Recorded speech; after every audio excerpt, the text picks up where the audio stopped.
Are you looking at him as primarily a 3-tech? We'll start him out that way, and and again, just 3, 5, all those different things, and work him slightly away from the center, but he'll start out inside for sure. Does he add something different, Lou, to the defensive tackle room? Is that kind of what maybe you look for in a situation like this? Maybe somebody like that can bring something different? Yeah, I think his skill set, when you look at the numbers coming out of college, when guys don't typically have that many sacks, so on the interior, some of them are from the outside, but the majority are inside. So, I think when you add a guy like this, he brings that level of, all right, now we got this extra inside push and ability to beat guards, and he's shown he can beat tackles as well. You knew you were going to focus on defense the first couple of days, but did you kind of come in thinking a pretty good chance it's going to go defense, or was that a little more up in the air?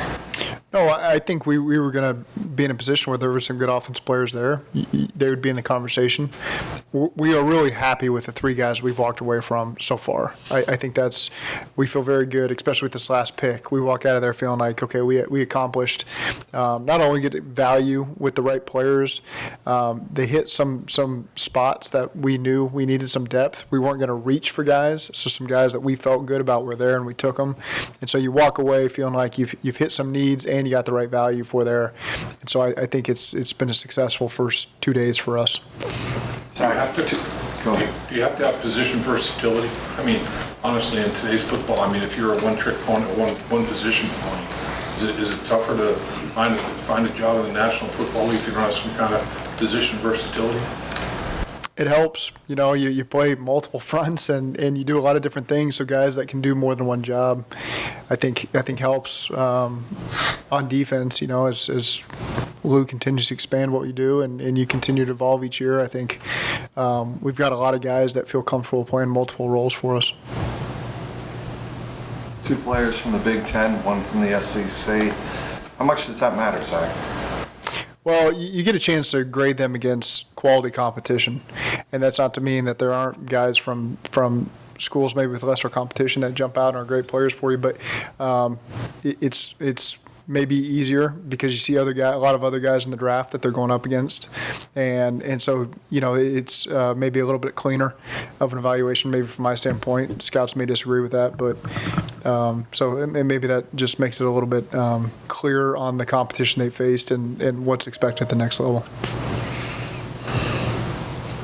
It seems like a lot of these first 3 picks have really been, it seems like the mentality's been in depth for this year, maybe some competition, but really looking for 2023 and beyond. Is that kind of a good position to be in given where y'all were at for agency and kind of having that luxury of being able to work guys in some time? I think so, because we didn't feel like there's a starter spot. We got a hole at the starter position, which maybe you go into a draft sometimes feeling that pressure to, we're lacking a starter. We went into this year feeling like maybe we had, that threw me off, Zach. Feeling like, okay, now you can get the right players at the right positions that come in here and compete to start, compete to play a solid role, compete for the future. However it plays out, it remains to be seen. Each player, walks into the NFL and is ready on different levels, and so excited to see how these 3 guys come in and where they hit. Lou, it feels like you have just a bunch of young defensive linemen kind of in those backup, or not backup, but rotational roles that you brought in. Just what do you like about that group as a whole? Well, I think they'll be led by the veteran guys that we have, and that's, again, as I mentioned earlier when we came in to talk, that's a huge asset for us and for the young guys coming in, that they get to learn from veterans that have done it and done it the right way. So, it's I know anytime you get a guy like that or multiple young guys, those veteran guys and our veteran guys in particular will be looking to help these guys, which is great for all of us. Does this pick kind of make up for Larry Ogunjobi? I know you guys re-signed BJ, and he's going to take over that role, but obviously with how much BJ and Larry played together last year.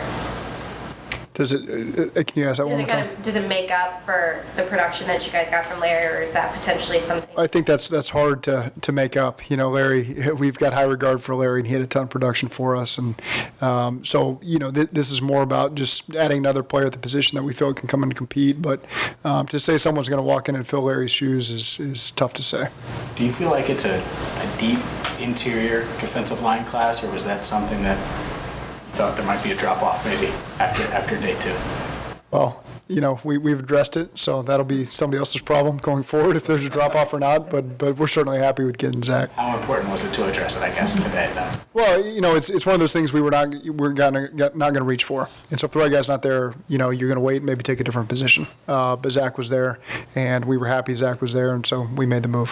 When you look at the edge rush position with Osai and Hubert, I mean, do you look at that as, you know, obviously drafting last year, weren't able to utilize them due to injury? Do you look at it as got a couple of draft picks that basically going to unfold in 2022? I think that's the way to look at it. You know, they didn't, you know, Joseph just played in that first preseason game, and Wyatt, you know, got hurt, I think, in May, if I'm not mistaken.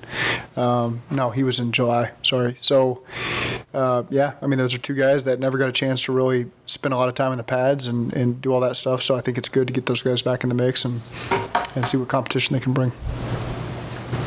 Could Zach's trajectory potentially be something like Logan's, where he kind of works his way in first year and then ends up becoming a starter before his second year? Is that something that's a feasible plan for him, maybe potentially moving forward? That's hard to predict. You know, we'll get them in the building, see how they react to life in the NFL, and go from there.